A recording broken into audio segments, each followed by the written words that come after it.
1986 সালের 26 এপ্রিল, গভীর রাত। আকাশে তখন অদ্ভুত নীরবতা। শহরের আলো নিভে গেছে, মানুষ ঘুমিয়ে পড়ছে। দূরে এক বিদ্যুৎ কেন্দ্রের ভিতরে মানুষ এখনো কাজ করছে, রাতের শিফটে। তাদের কাছে এটি ছিল অন্য একটি সাধারণ রাত। কিন্তু কয়েক মিনিটের মধ্যে এক ঘটনা ঘটে গেল, যা একটি শহর নয়, পুরো পৃথিবীকে বদলে দিয়েছিল। একটি বিস্ফোরণ, একটি ভুল সিদ্ধান্ত, আর একটি অদৃশ্য শত্রু, যেটা ছিল রেডিয়েশন। এই গল্প শুধু একটি দুর্ঘটনা নয়, এটি মানুষের ভুল, সাহস, ত্যাগ এবং হারিয়ে যাওয়া একটি শহরের গল্প। নমস্কার, আমি প্রসেনজিৎ। আজকে আপনাদেরকে সাথে নিয়ে এক ভয়ঙ্কর ইতিহাস জানবো, যেটা ছিল এক বিশাল পারমাণবিক বিদ্যুৎ কেন্দ্র, চেরনোবিলের ভয়ঙ্কর ইতিহাস। চলুন শুরু করি।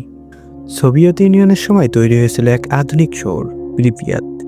1970 সালে সোভিয়েত ইউনিয়নের প্রিপিয়াত শহরের কাছে এক বিশাল পারমাণবিক কেন্দ্র তৈরি করা হয়, যার 4টা আরবিএমকে টাইপ রিঅ্যাক্ট ছিল, যা ইউরেনিয়াম 235 দিয়ে বিদ্যুৎ তৈরি করত। প্রত্যেকটাই 1000 মেগাওয়াটের শক্তি দিত। সোভিয়েতরা ভাবত এটা তাদের শক্তির ভবিষ্যৎ, কিন্তু একটি ডিজাইনের ভুল, যা পরে ধ্বংস ডেকে আনে। গ্রাফাইট মডারেটর আর নিয়ন্ত্রণ রডগুলো ছিল দুর্বলতা। 1983 সালে প্রথম রিঅ্যাক্টর চালু হয়। প্রিপিয়াত শহর গড়ে ওঠে 50,000 মানুষের বাসস্থান, যেখানে ছিল সবকিছুই স্বপ্নের মতো। এই শহর তৈরি করা হয়েছিল বিশেষভাবে পারমাণবিক বিদ্যুৎ কেন্দ্রের কাজ করা কর্মীদের জন্য। এখানে ছিল আধুনিক apartment, school, park, cinema hall, খেলাধুলার মাঠ। শহরের মানুষ বিশ্বাস করত তারা ভবিষ্যতের শহরে বাস করছে। রাস্তার পাশে শিশুরা খেলতো, স্কুলে বাচ্চারা নতুন স্বপ্ন আঁকত, মায়েরা বাজারে যেত আর সন্ধ্যায় পরিবারের সাথে বসে গল্প করত। কিন্তু কেউ জানতো না যে এই শহরের জীবন মাত্র 16 বছর। তার কারণ শহরের পাশে দাঁড়িয়েছিল এক বিশাল পারমাণবিক বিদ্যুৎ কেন্দ্র, চেরনোবিল নিউক্লিয়ার পাওয়ার প্ল্যান্ট। 1986 সালের 25 এপ্রিল বিদ্যুৎ কেন্দ্রে একটি পরীক্ষা চালানোর সিদ্ধান্ত নেওয়া হয়। এই পরীক্ষার উদ্দেশ্য ছিল, যদি বিদ্যুৎ হঠাৎ বন্ধ হয়ে যায় তাহলে রিঅ্যাক্টর কতক্ষণ জরুরি বিদ্যুৎ সরবরাহ করতে পারবে। পরীক্ষাটি করার জন্য রিঅ্যাক্টরের কিছু নিরাপত্তা ব্যবস্থা বন্ধ করা হয়। এটাই ছিল তাদের সবথেকে প্রথম এবং সবথেকে বড় একটা ভুল। 11:50 চতুর্থ রিঅ্যাক্টরে একটি টারবাইন টেস্ট চলছে। তখন শেফ লিডার ছিলেন অ্যানাতলি দিয়াতলভ আর ইঞ্জিনিয়ার লিওনার্ড টেফিকিনের টিম। তাদের পরিকল্পনা ছিল যে পাম্প বন্ধ করবে এবং পাম্প বন্ধ করার পরে টারবাইন ইনার্শিয়া বিদ্যুৎ সাপ্লাই দেয় কিনা এটা দেখার জন্য। কিন্তু পাওয়ার কমানোর সময় হয়ে যায় এক বিশাল বড় ভুল। রিজেক্টিভিটি পজিটিভ কোএফিসিয়েন্টের কারণে শক্তি হঠাৎ বেড়ে যায় 10 গুণ, আর 1:23 অ্যালার্ম বেজে ওঠে। সাথে সাথে AZ5 বাটন চাপা হয়, আর AZ5 বাটন চাপলে যা হওয়ার কথা তা হয়। রডগুলো গ্রাফাইট টিপসের জন্য প্রথম রিয়াকশন বাড়ায়। সাথে সাথে এক্সট্রিম এক্সপ্লোশন, তারপর হাইড্রোজেন ব্লাস্ট। ছাদ উড়ে যায়, 1000 টন কংক্রিট গলে যায়। তারপরই দ্বিতীয় বিস্ফোরণ। অন্ধকার আকাশে এক নীল আলো দেখা যায়, কিন্তু তখনও মানুষ বুঝতে পারেনি এটি শুধু আলো নয়, এটা ছিল পৃথিবীর সবচেয়ে বিপজ্জনক পারমাণবিক আগুন। রেডিয়েশন ছড়িয়ে পড়তে শুরু করে। এটা ছিল অদৃশ্য, গন্ধহীন, কিন্তু মারাত্মক। ধীরে ধীরে রিঅ্যাক্টরের শক্তি অস্বাভাবিক আচরণ শুরু করে, কিন্তু ততক্ষণে অনেক দেরি হয়ে গেছিল। নিয়ন্ত্রণ হারিয়ে ফেলছিল পুরো সিস্টেম। রাত বাড়ছিল, আর বিপদও ধীরে ধীরে কাছে আসছিল। বিস্ফোরণের কয়েক মিনিট পরেই দমকল কর্মীরা ঘটনাস্থলে পৌঁছে যায়। বাসিলি ইগোরেনকো আর লিওনার্ড শাসনকোর টিম। তারা ভেবেছিল এটা সাধারণ একটি আগুন। তাদের কাছে ছিল না কোনো বিশেষ সুরক্ষা। তারা জানতো না তাদের চারিপাশে ছড়িয়ে পড়েছে মৃত্যুর অদৃশ্য তরঙ্গ।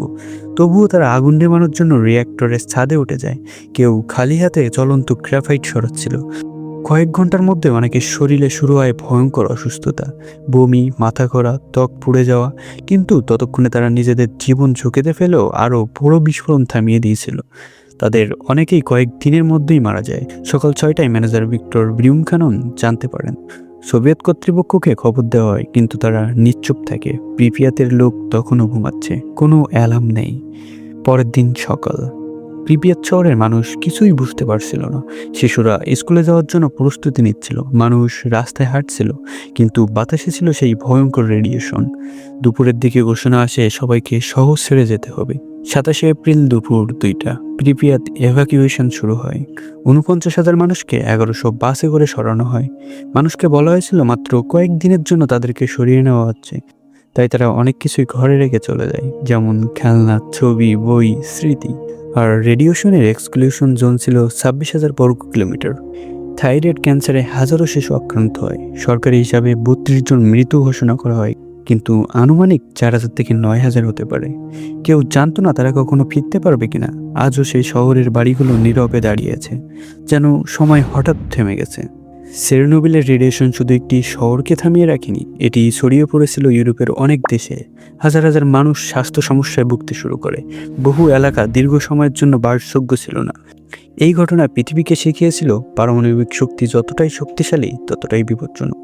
বর্তমান সময় অনুযায়ীও জোনটির 26,000 বর্গ কিলোমিটারের ভিতরে মানুষের স্থায়ী বসবাস নিষিদ্ধ। বাইরের এলাকার রেডিয়েশন প্রকৃতির লেভেলের কাছাকাছি, কিন্তু কেন্দ্রীয় রেড ফরেস্ট এখনও বিপজ্জনক। এখনও 1000 বছর পর্যন্ত অ্যাক্সেস নিষিদ্ধ থাকতে পারে। প্রিপিয়াত শহর পরিত্যক্ত, অট্টালিকা জঙ্গলে ঢাকা, কিন্তু বন্যপ্রাণী, হরিণ, নেকড়ে, ঘোড়া ঘুরে বেড়াচ্ছে। সাম্প্রতিক সময়ে 2022 সালে রুশ আক্রমণে এই জোনটি দখল হয়েছিল, কিন্তু পরে তারা ছেড়ে দিয়েছিল। 2025 ফেব্রুয়ারিতে রাশিয়ান ড্রোন হামলায় নিউ সাবকন্টিনেন্টে ক্ষতিগ্রস্ত হয়। ভিতর এবং বাইরের লেয়ার ফুটো হয়ে যায়। রেডিয়েশন লিকের ঝুঁকি বেড়েছে। এখনও পর্যটন বন্ধ, যুদ্ধ শেষ না হওয়া পর্যন্ত।